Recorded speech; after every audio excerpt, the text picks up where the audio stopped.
Hi everyone, स्वागत है एक बार फिर से आपके अपने चैनल पर सुपर सीरीज जनरल साइंस महा सीरीज। इससे पहले वाले हमने क्लास में पिछले 2 क्लास में हम लोग 1 to 30 क्वेश्चन कर चुके थे। तो आज जनरली 31 to 45 का हमारा टारगेट। तो यहाँ हम लोग देख सकते हैं हमारे शरीर का समान तापमान कितना होता है ना। जो बॉडी टेम्परेचर होता है, नॉर्मल बॉडी टेम्परेचर, वो बताना है आपको क्या होगा। आपके सामने ऑप्शन दिया हुआ 320, 310, 210, 410 एंड 340। एक को हम लोग फ़ारेनहाइट में मेजरमेंट करते हैं, ठीक है। एक होता है डिग्री सेल्सियस। ये मेजरमेंट करने का 3 जो इसका राशि है, कह सकते हैं मात्रक, केल्विन, फ़ारेनहाइट एंड सेल्सियस। तो तीनों में क्या डिफरेंस होगा, क्या इसका रिलेशन होता है, रिलेशन बताऊंगा आपको, फटाफट आप लोग निकाल सकते हो। देखो, शरीर का जो नॉर्मल टेम्परेचर होता है वो 310 डिग्री केल्विन होता है। केल्विन में आपकी वैल्यू आ जाएगी कितना, 310 केल्विन। याद रखिएगा, केल्विन में आ जाता है कितना, 310 केल्विन। और अगर हम पूछेंगे फ़ारेनहाइट में क्या होगा, फ़ारेनहाइट में तो याद रखिएगा फ़ारेनहाइट में नॉर्मल टेम्परेचर होता है 98.6 डिग्री फ़ारेनहाइट। और अगर डिग्री सेल्सियस में पूछा जाए तो सिंपली बोलना है क्या, 37 डिग्री सेल्सियस। ये एवरेज नॉर्मल बॉडी टेम्परेचर होता है, ठीक है। एक रिलेशन, चूँकि तीनों तो एक टेम्परेचर का, राशि का, तापमान का एक मात्रक होगा, तीनों होगा। एक रिलेशन है जिसमें तीनों को आप निकाल सकते हो। जैसे C/5 इक्वल्स टू F/F-9 32/9 है ना। तो इस रिलेशन से हम क्या कर सकते हैं कि C और F के बीच का रिलेशन बता सकते हैं। अगर टेम्परेचर फ़ारेनहाइट में दिया है तो सेल्सियस में निकाल सकते हो, सेल्सियस में दिया है तो फ़ारेनहाइट में निकाल सकते हैं इस रिलेशन से। अगर हम सेल्सियस टू केल्विन लाना है तो सिंपली क्या करना है कि उस सपोज x डिग्री सेल्सियस है तो x में 273 हमें ऐड कर देना, जोड़ देना, वो आपका आ जाएगा किसमें, केल्विन में आ जाएगा। और अगर केल्विन टू सेल्सियस लाना है, डिग्री सेल्सियस लाना है, तो सिंपली क्या करना है, x केल्विन इक्वल्स टू क्या होगा, x माइनस 273, वो आ जाएगा आपका क्या, डिग्री सेल्सियस में, ठीक है। तो इस रिलेशन से हम तीनों मात्रक को निकाल सकते हैं। लाइक अगर सपोज मेरे पास एक एग्जाम्पल है 30 डिग्री सेंटीग्रेड, तो इसको लाना है हमें केल्विन में, तो इसका मतलब है कि उसमें 273 जोड़ेंगे तो जोड़ने पर आएगा क्या आपका, 310 डिग्री केल्विन आएगा, ठीक है। अभी मैंने बताया है कि जो नॉर्मल टेम्परेचर होता है केल्विन में तो 310 होता है, इसका मतलब है 37 डिग्री क्या होगा, सेल्सियस में होगा। और फ़ारेनहाइट में इस फार्मूला का यूज़ करके हम निकाल सकते हैं 98.6, ठीक है। नंबर 32 में हीटर में किन धातु का प्रयोग, किन धातु का तार बना होता है ना। हीटर में चाहे वो इलेक्ट्रिक, जितने भी गर्म, उसमें जो हीटिंग इफेक्ट पे काम करने वाला है, उसमें प्रभाव पे काम करने वाले जितने भी जो अप्लायंसेज होते हैं, उपकरण होते हैं, उसमें किस प्रभाव पे काम करेगा वो तो खैर आपको पता है। लेकिन सवाल है कि किसका तार होता है, किस तीर का तार होगा, या हम कह सकते हैं कि उसका जो प्लेट यूज़ करेंगे वो किस धातु का बना होता है, क्या वो एक्चुअल में धातु होता है या अधातु होता है, या उनके मिश्रण से मतलब मिश्र धातु होता है, वो बताना है, ठीक है। तो आपके सामने ऑप्शन दिया हुआ तांबा, लोहा, नाइक्रोम और स्टील। तो इन चारों में देखो, पहले बेसिक डिफरेंस समझना है कि धातु, अधातु और उपधातु, मेटल, नॉन मेटल और नॉन मेटलाइट्स का जो क्या रिलेशन होगा। क्योंकि जब हम मेटल की बात करते हैं, धातु की बात करते हैं, तो याद रखिएगा कि हर एक धातु का जो प्रतिरोध होता है एक्चुअल में उससे होकर करंट आसानी से पूरा का पूरा प्रवाह होता है। धातु अच्छा होता है विद्युत का सुचालक, इसका मतलब ये होगा कि प्रतिरोध ऑब्वियसली थोड़ा कम होगा। हर एक धातु का अलग अलग प्रतिरोध क्षमता होता है, ठीक है। लेकिन जैसे लाइक कॉपर की बात करेंगे, कॉपर विद्युत का अच्छा चालक है, गुड कंडक्टर ऑफ इलेक्ट्रिसिटी होता है। इट मीन्स कि उसका प्रतिरोध क्या होगा, इसका रेजिस्टेंस बिल्कुल कम होगा। प्रतिरोध की हम बात करें तो लगभग मोस्टली मेटल्स में ऐसे ही देखने को मिलते हैं कि उसका जो प्रतिरोध होगा वो बिल्कुल कम होगा। यहाँ देखेंगे तांबा और लोहा तो वैसे ऑप्शन होगा नहीं, ठीक है। कॉपर और आयरन नहीं होगा। लेकिन नाइक्रोम की बात करते हैं तो हाँ, वो हमारा पॉसिबिलिटीज़ हो सकता है, क्योंकि नाइक्रोम का हम यूज़ कर सकते हैं। नाइक्रोम इसलिए यूज़ करेंगे क्योंकि नाइक्रोम बनता है निकेल से और क्रोमियम, जिसमें निकेल 80% यूज़ करते हैं और क्रोमियम हम लोग यूज़ करते हैं 20%, ठीक है। नाइक्रोम वाई बनाने के लिए निकेल का 80% और क्रोमियम का 20% यूज़ करेंगे, ठीक है। और इसका एक रीज़न ये होता है, एक्चुअल में ये तो धातु नहीं है, धातु से मिलकर बना होता है, जिसका नाम है क्या, मिश्र धातु, ठीक है। एक मेटलाइट्स तो खैर हम नहीं कह सकते हैं, ठीक है। तो अब देखेंगे इसमें क्या है कि इसका जो प्रतिरोध की बात करेंगे तो इसका जो रेजिस्टेंस होगा, इसका जो रेजिस्टिविटी होगा, रेजिस्टेंस होगा मतलब प्रतिरोध होगा, वो बिल्कुल क्या होगा, अधिक होगा। इसका रीज़न क्या है कि एक्चुअल में ये उसमें प्रभाव क्या काम करेगा, हीटिंग इफेक्ट पे काम करता है। ये हीटिंग इफेक्ट पे काम करता है ना। उसमें प्रभाव पे ये काम करेगा नाइक्रोम वायर। जब करंट फ्लो करेंगे तो ये गर्म हो जाएगा। गर्म कब होगा? जब करंट को रोकने का काम करेगा। तो रोकने का काम कौन करेगा? जिसका रेजिस्टेंस हाई हो। इसलिए हम रेजिस्टेंस हाई वाले इट मीन्स नाइक्रोम का यूज़ करते हैं, क्योंकि करंट को रोकने का काम करेगा। तो वो पोर्शन क्या होगा, वो तार क्या होगा, बिल्कुल गर्म हो जाएगा। हाँ, जब हम मेल्टिंग पॉइंट की बात करते हैं, क्योंकि हो सकता है कि एक पॉइंट पे आकर हर एक चीज़ पिघलना शुरू होता है ना। जब हम देखेंगे इसका मेल्टिंग पॉइंट क्या होगा, मेल्टिंग पॉइंट मतलब गलनांक, ठीक है। नाइक्रोम का गलनांक की बात करेंगे तो ये भी क्या होगा, हाई होगा, अधिक होगा, ठीक है। जल्दी से वो गलेगा नहीं, उसमें प्रभाव क्या करता है, जल्दी से वो गलता नहीं। अगर गलेगा तो फिर उसका यूज़ नहीं कर सकते हैं, ठीक है। तो इसका सही ऑप्शन क्या हो गया, नाइक्रोम। 34 में दे रखा है गुरुत्वाकर्षण सिद्धांत किसके द्वारा दिया गया है ना। तो गुरुत्वाकर्षण ग्रेविटेशनल फोर्स जो दिया गया वो किसके द्वारा। तो आपको मैं बता दूं कि ग्रेविटेशनल फोर्स सबसे पहले होता क्या है कि यूनिवर्स में, ब्रह्मांड में कोई भी दो ऑब्जेक्ट एक फोर्स से आकर्षित करता है ये दोनों ऑब्जेक्ट को, है ना। वो फोर्स क्या होता है, ग्रेविटेशनल फोर्स होता है। और उसको जो दिया है वो है कौन, तो याद रखिएगा Isaac Newton. Sir Isaac Newton सही ऑप्शन होगा। मान लो कि ब्रह्मांड में दो पिंड है, लाइक कैपिटल एम एक द्रव्यमान का, एक छोटे एम द्रव्यमान का, दो पिंड है। दोनों को एक आकर्षण बल से आकर्षित करेगा। जिस बल से आकर्षित करता है वो होता है ग्रेविटेशनल फोर्स। और याद रखिएगा दोनों ऑब्जेक्ट के बीच का डिस्टेंस है मान लो कैपिटल आर, ठीक है, कैपिटल आर है। और दोनों के बीच का द्रव्यमान, दोनों का अपना अपना द्रव्यमान ये हुआ। तो उसके लिए ग्रेविटेशनल फोर्स का जो फॉर्मूला दिया है capital G capital M small m upon उसके बीच का डिस्टेंस, ये हो गया आर स्क्वायर, ठीक है। ये होता है ग्रेविटेशनल फोर्स जो कि दिया गया है सर आइजैक न्यूटन के द्वारा, आप याद रखिएगा। चार्ल्स बैबेज को हम लोग कह सकते हैं फादर ऑफ कंप्यूटर। इनको फादर ऑफ कंप्यूटर कहा गया है, कंप्यूटर का जनक कहा गया। Albert Einstein special theory of relativity energy mass relation दिया गया, इन्होंने क्या दिया, E=mc², ठीक है।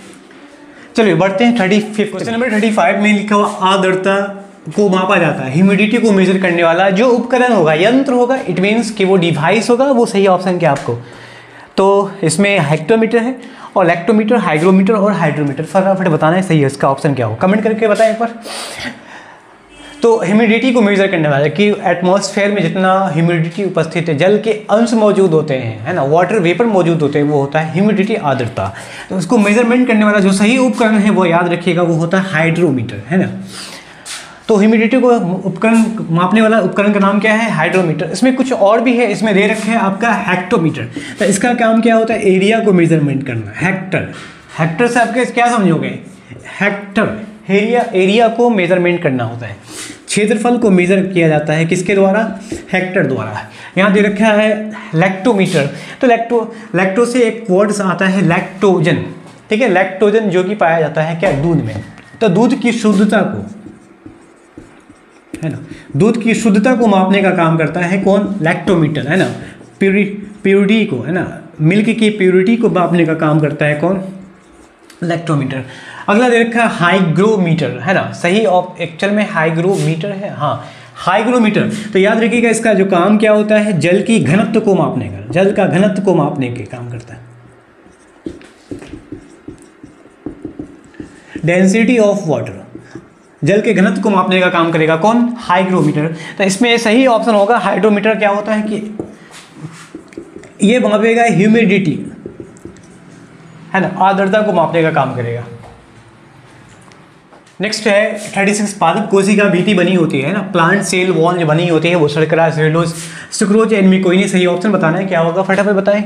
जो पादप कोशिका होती, पेड़ पौधे की कोशिका, अच्छा दोनों में फर्क जानना है। जो प्लांट सेल होता है, जो एनिमल सेल होता है, दोनों में डिफरेंस क्या होता है। एक्चुअल में जब बात करेंगे कोशिका भीति की, तो किसी एक में कोशिका भीति होती है, किसी एक में नहीं होता है। तो आपको फटाफट बताना है कि किसमें कोशिका भीति एब्सेंट होते नहीं होते, किसमें प्रेजेंट होगा। दो तरह का सेल होता है, एक प्लांट एक एनिमल सेल। तो प्लांट सेल जो इसमें प्लाज्मा मेम्ब्रेन होता है, कोशिका झिल्ली जो होता है ये डबल मेम्ब्रेन होता है, डबल मेम्ब्रेन, है ना। जंतु कोशिका सिंगल होता है। तो इसका जो डबल मेम्ब्रेन है, तो इसका एक मेम्ब्रेन जो होगा वो बनेगा किसका, कोशिका भीति, है ना। वो जो कोशिका भीति होती है वो बनी होती है किसकी, काइटिन की, याद रखिएगा काइटिन की और सेलुलोज की, ये दोनों का ठीक है, काइटिन और सेल्यूलोज की बनी होती है। एक्चुअल में जो कोशिका का जो प्लाज्मा मेम्ब्रेन होता है कोशिका का, वो प्रोटीन की बनी होती है, लेकिन ये काइटिन और सेल्यूलोज की बनी होगी कोशिका भित्ति, जो कि हमेशा प्लांट सेल में मौजूद होते हैं, है ना, प्लांट सेल में, पादप कोशिका में ये मौजूद होते हैं सिर्फ और सिर्फ।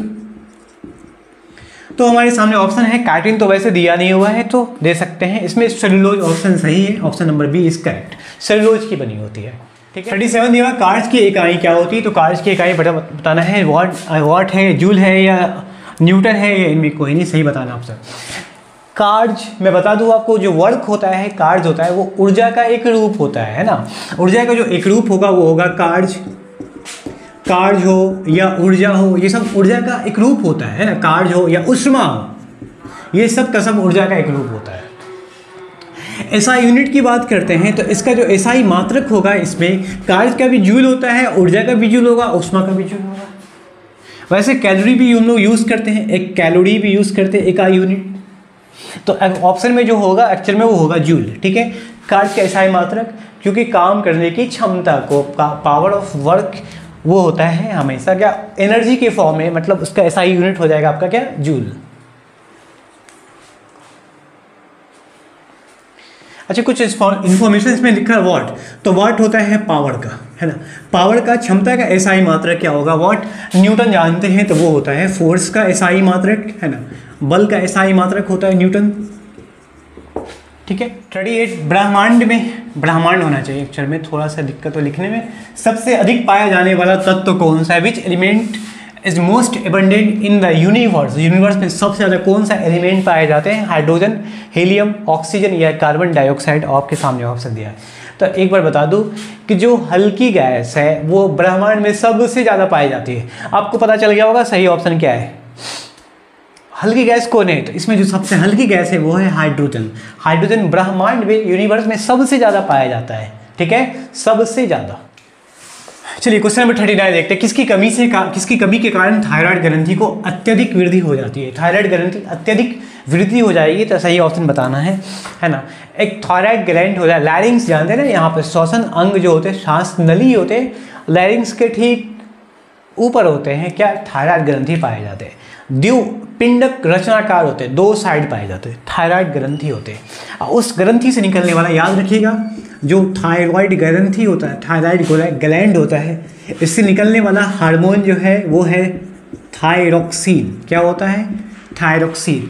अब याद रखिएगा, थायरोक्सिन हार्मोन बनाने के लिए हमें क्या चाहिए, आयोडीन चाहिए, है ना, हमें क्या चाहिए, आयोडीन। थायरोक्सिन हार्मोन तब बनेगा जब आयोडीन ठीक ठाक है, मतलब हम लोग जनरली भोजन के रूप में आयोडीन का यूज़ करते हैं, खासकर नमक में।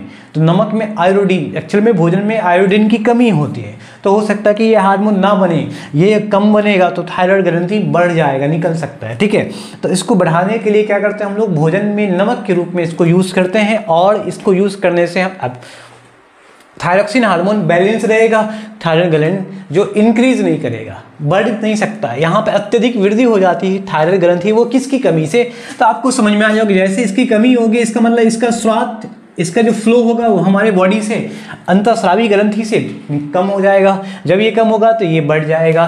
तो आयोडीन की कमी से क्या होता है, अत्यधिक थायराइड ग्रंथि बढ़ जाती है, क्योंकि आयोडीन की कमी से थायरोक्सिन हार्मोन, याद रखिएगा थायरोक्सिन क्या है, एक प्रकार का हार्मोन होता है, ये हार्मोन कम बनेगा, इसकी वजह से थायराइड ग्लैंड क्या होता है, बढ़ जाता है। ठीक है, कुछ और इन्फॉर्मेशन बता दूं आपको, थायरोक्सिन, एक्चुअल में थायरोक्सिन का काम क्या होता है, थायरोक्सिन इस हार्मोन, ये ग्लैंड से जो निकलता है, इसका काम एक्चुअल में क्या होता है, तो याद रखिएगा जो कार्बोहाइड्रेट होगा, है ना, कार्बोहाइड्रेट, इसको याद रखना है, कार्बोहाइड्रेट हो या प्रोटीन हो या वसा हो, इसको कंट्रोल करने का काम करता है। क्या करने का काम करता है, इसको नियंत्रित करने का काम करता है। ये सब, इन सब वो नियंत्रित करता है कौन, थायरोक्सिन हार्मोन, जो कि थायराइड ग्रंथि, मतलब थायराइड ग्रंथि द्वारा हमें निकलता है। ठीक है, मतलब इसके द्वारा निकलता है। और थायरोक्सिन हार्मोन की कमी से एक्चुअल में और भी कोई चीज़ें हो सकता है, तो थायरोक्सिन की कमी से और भी बच्चे में खासकर देखा गया है कि बच्चे के अंदर में, है ना, बच्चे में क्रेटिनिज्म होता है, एक बीमारी होती है। और वयस्क की बात करेंगे मतलब बड़ों में, तो बड़ों में एक बीमारी होती है जिसका नाम है क्या, मिक्सोडेमा। मिक्सोडेमा याद रखिएगा, ये दो बीमारी हैं, बच्चे में क्रेटिनिज्म होता है और वयस्क में मिक्सोडेमा होता है। खासकर जो आयोडीन की कमी से थायरोक्सिन हार्मोन जब कम बनेगा तो और भी सारी चीज़ें होती है, जैसे मानसिक थकावट हो गया, दुबला पतला हो जाना, ये सब भी मतलब हड्डियों का कमजोर पड़ जाना, ये सब बीमारी को भी देखने को खासकर मिलता है। ऐसा कोई जरूरी नहीं कि थायरोक्सिन की कमी की वजह से आयोडीन कम बनेगा, आयोडीन की कमी से घेंगा रोग हो जाएगा। एक तो होता है कि ग्वाइटर बीमारी होती है, घेंगा रोग होता है, मतलब घेंगा रोग होता है, ये तो पता है खासकर सबको को। लेकिन उसके अलावा और भी होता है, बच्चे में क्रेटिनिज्म होता है, मैक्सोडेमिया बड़े में होता है, बड़े से बच्चे में होता है, तो खासकर ये देख सकते हैं ये सब बीमारी होती है। इसलिए आयोडीन की कमी ना होना चाहिए हमारे शरीर में, क्योंकि ये हार्मोन कम बनेंगे। इस ग्लैंड क्या होता है, थायराइड ग्लैंड इंक्रीज कर सकता है। तो सही ऑप्शन आप देख सकते हैं इसका क्या है, आयोडीन, है ना। यहाँ ऑप्शन में देख सकते हैं आयरन, तो आयरन हमारे बॉडी के वेट का टोटल 0.004% होता है, बहुत ही कम होता है। एक्चुअल में इसका काम क्या है, हीमोग्लोबिन बनाना, बस इसका यही काम होता है। कैल्शियम का काम तो आप जानते हैं, कैल्शियम का काम क्या होता है, हड्डियों को मजबूत करना, है ना। जितने भी बोन्स होते हैं, इनफैक्ट टीथ, बोन्स हो या टीथ हो, उसको मजबूत करने का काम करता है ना। हीमोग्लोबिन के बारे में अगला क्वेश्चन दिया हुआ, इसी से रिलेटेड मैं आपको बता दूंगा। चलो ठीक है। क्वेश्चन नंबर 40 में लिखा हुआ, भूकंप की तीव्रता को मापने के लिए कौन से यंत्र का प्रयोग करता है ना। मतलब एक किस instrument is use to measure the intensity of earthquake. सही ऑप्शन बताना है आपको, किसी इंस्ट्रूमेंट का यूज करते हैं, बैरोग्राफ, हाइड्रोग्राफ या पिंडाग्राफ या सिस्मोग्राफ। सही ऑप्शन बताना है। एक्चुअली में इंग्लिश का उसका वर्जन वही है, सही एप्स वो हिंदी में लिखा हुआ बैरोग्राफ, हाइड्रोग्राफ और पेंटोग्राफ और सिस्मोग्राफ। तो इसका जो सही ऑप्शन होगा वो है सिस्मोग्राफ, ठीक है, सिस्मोग्राफ। क्या हुआ, आ रहे, इसका जो सही ऑप्शन होगा वो क्या होगा, सिस्मोग्राफ, ठीक है। भूकंप की तीव्रता को मापने के लिए हम लोग यूज करते हैं क्या, सिस्मोग्राफ, ठीक है। और एक्चुअल में एक ग्राफ होता है, ग्राफ क्या होगा कि जैसे ही भूकंप की, एक्चुअल में हर सेंटर होता है ना, भूकंप के आने का एक सेंटर बना होता है जिसका नाम क्या है, एपिक सेंटर। तो हर जगह ये लगाए जाते हैं, ये मशीन लगाए होते हैं, उसमें पेंडुलम टाइप का लगा होता है। जैसे ही भूकंप आया तो उसके इंटेंसिटी को मेजर करने का काम करेगा। एक्चुअली में एक ग्राफ का लेवल बता देगा कि इतना तीव्रता का भूकंप आया, इंटेंसिटी का, है ना। भूकंप का क्या इंटेंसिटी, एक्चुअल में जो देखा गया है 1 to 10 की वैल्यू रखा गया है इसमें, तो भूकंप की तीव्रता 1 to 10 के बीच में आ सकता है। उसका इंटेंसिटी बता देगा, जितना ज़्यादा इंटेंसिटी होगा इसका मतलब तीव्रता भूकंप होगा, मतलब उससे जान माल की हानि काफ़ी बहुत ज़्यादा हो सकती है। जितना कम होगा उतना कम नुकसान होगा, है ना। क्वेश्चन नंबर 45 में लिखा हुआ, ध्वनि की तीव्रता को मापने के लिए कौन सा यंत्र का प्रयोग करते हैं ना। Which instrument is used to measure the intensity of sound. Sound के इंटेंसिटी को मेजर करना है तो कौन सा उपकरण होगा। तो इसमें पहले आपको बता दो एक एक करके। तो देखो सोलोमीटर का क्या यूज होता है कि तनी हुई डोरी का, है ना, तनी हुई जो डोरी होता है ना, रस्सी जो टाइट होता है स्प्रिंग टाइप, अगर उसमें जो कंपन होते हैं, वाइब्रेशन होते हैं, उसको मापने का काम करता है सोलोमीटर। और एमीटर का आप लोग अच्छे से जानते हो कि इलेक्ट्रिक करंट को मेजर करने का काम करता है ना, इलेक्ट्रिक करंट को, करंट इलेक्ट्रिसिटी को मेजर करने का काम करेगा। और सी में दे रखा है ऑडियोमीटर, ऑप्शन में है ऑडियोमीटर। ऑडियोमीटर का काम क्या होता है तो याद रखिएगा, वॉइस को, है ना, वॉइस को मेजर करने का काम करता है। इंटेंसिटी ऑफ साउंड हम कह सकते हैं, साउंड की तीव्रता को, ध्वनि की तीव्रता को मापने का काम करेगा कौन, ऑडियोमीटर। मतलब है कि अब क्वेश्चन समझ में आया, ध्वनि की तीव्रता को मापने के लिए कौन यूज होगा है ऑडियोमीटर। आपका सही ऑप्शन क्या होगा, option number C is correct, ठीक है। 42 कैलोरी यूनिट होता है, यूनिट ऑफ कैलोरी किसका होगा। तो अभी मैंने बताया है कोई थोड़ी देर पहले, इसका जो सही ऑप्शन होगा कैलोरी का, कैलोरी एक्चुअली क्या है, एक यूनिट होता है ना। किसका यूनिट होगा तो याद रखिएगा ऊर्जा का, जो कि ऑप्शन में दिया हुआ नहीं। एनर्जी का, ऊर्जा का यूनिट होता है, जो कि ऑप्शन में शायद नहीं दिया हुआ है ना। एक और, ऊर्जा हो या उष्मा हो या कार्य हो, सब एक ही यूनिट होता है सभी का, है ना, या कार्य हो, सबका एक ही यूनिट हो जाएगा यहाँ पर, वर्क। तो देख सकते हैं कि सही ऑप्शन जो कैलोरी यूनिट किसका होगा तो उष्मा का, हीट का। 43 में मल्टीमीटर क्या माप सकता है ना, मल्टीमीटर का यूज किस लिए कर सकते हैं। तो ऑप्शन दे रखे हैं धारा, वोल्टेज या प्रतिरोध, या इनमें सभी। एक यंत्र होता है, देखो मैं एक एक करके बता दूं। अगर एमीटर की बात करते हैं तो एमीटर हमारे लिए यूज होता है क्या, जो यूज़ कर सकते हैं एमीटर का, वो करंट को फ्लो, करंट के मेजरमेंट के, करंट के फ्लो ऑफ करंट को मेजर करने के लिए हम यूज़ कर सकते हैं किसका, मेजर फ्लो ऑफ करंट, विद्युत धारा को मापने का काम करेगा। एक होता है वोल्ट मीटर जो परिपथ में वोल्टेज को मापने का काम करता है ना, मेजर पोटेंशियल। और एक होगा आपका क्या, प्रतिरोध। तो प्रतिरोध का एक्चुअल में कोई एक विशेष यंत्र बना हुआ नहीं है, लेकिन मल्टीपर्पज़ के लिए हम लोग यूज़ करते हैं क्या, मल्टीमीटर, जिसमें हम वोल्टीमीटर को भी एमीटर वाले मतलब धारा को भी और पोटेंशियल को भी माप सकते हैं, साथ साथ प्रतिरोध को भी। तो सही ऑप्शन होगा क्या, उपरोक्त सभी, ऑल ऑफ दीज। मल्टीमीटर एक ऐसा यंत्र होता है जिसका यूज़ मल्टीपर्पज़ के लिए कर सकते हैं, यहाँ तक कि धारा को मापने के लिए, मतलब करंट को, कैपेसिटर को भी कह सकते हैं, चार्जिंग डिस्चार्जिंग कितना कैपेसिटर होता है, और वोल्टेज को, प्रतिरोध को, सारे मेजरमेंट जितने भी राशि होते हैं इन सबको मेजरमेंट कर लेते हैं। ठीक है, चलिए 44 में 3 प्राथमिक रंग कौन कौन, 3 प्राइमरी कलर्स बताना है। तो जो 3 प्राथमिक रंग है वो कौन होगा, अब प्राथमिक के बाद होता है द्वितीय वर्ण। ठीक है, प्राथमिक वर्ण को मिलाकर हम द्वितीय वर्ण मिलाते हैं। तो जो प्राथमिक वर्ण है वो लाल, पीला और आपका क्या होगा, नीला, रेड, येलो एंड ब्लू, ये प्राथमिक हो गया। इनके मिलाने से जो बनता है वो होता है द्वितीय रंग। ये 45 नंबर का क्वेश्चन है, देख रखा है 100 वाट के हीटर को 2 घंटे तक जलाने के लिए कितनी ऊर्जा की खपत होगी। 100 वाट का जो हीटर होगा अगर 2 घंटे तक जलता है तो ऊर्जा कितनी खपत होगी वो बताना है। मैं आपको एक शॉर्ट फार्मूला बता देता हूँ, आप निकाल सकते हो। हीट के लिए फार्मूला होता है I²RT। ठीक है, किसी चालक में जितना करंट फ्लो करेंगे, जितने समय में उसका प्रतिरोध R है, तो उसके लिए हीट का फार्मूला क्या होगा, I²RT। यहाँ ऊर्जा खपत होने की बात है, यहाँ ऊर्जा, हीट जो है वो ऊर्जा के रूप में संचित हो जाएगा। हम फार्मूला यूज़ करेंगे I²RT। तो देखो पावर भी यूज़ कर सकते हैं, I²R क्या होता है, पावर होता है, क्षमता होता है, इनटू समय। तो जितना ऊर्जा के लिए हमें पावर चाहिए वो है 100 वाट, कितने समय में, 2 घंटे के लिए, है ना। तो ये हो जाएगा आपका 200 वाट आवर। ठीक है, अब यूनिट की बात करेंगे तो 1 यूनिट बराबर जो होता है, मैं बता दूं आपको, 3.6 × 10⁻6 जूल। ठीक है, 1 यूनिट इक्वल्स टू 3.6 × 10⁻6 जूल होगा। अब याद रखना है कि अब इसको जूल में लाना है, तो 1 जूल किसके बराबर होगा भाई, तो 1 जूल बराबर होगा किसी उपकरण को, है ना, 1 किलोवाट आवर जो होता है वो 1 जूल के बराबर होगा। कोई 1 किलोवाट का उपकरण अगर 1 घंटे तक चला, यहाँ तो आप 200 वाट की बात करें ना, यहाँ वाट दिया हुआ है, इसको हमें किलोवाट में लाना है। तो याद रखिएगा 1 किलोवाट बराबर क्या होता है, 1000 वाट, है ना। यहाँ जो वाट आवर आया है, हम इसको किलोवाट में लाएंगे तो ऑब्वियसली वाट छोटे मात्रक हो गया, किलोवाट बड़ा मात्रक हो गया, तो 1000 से हमें डिवाइड करना पड़ेगा, है ना। तो ये हो जाएगा किलोवाट आवर में, अभी का किलोवाट आवर में आ रहा है, तो कैंसिल होने के बाद आगे आपका क्या, 1/5 किलोवाट आवर, मतलब कह सकते हैं 1 किलोवाट बराबर 1 जूल।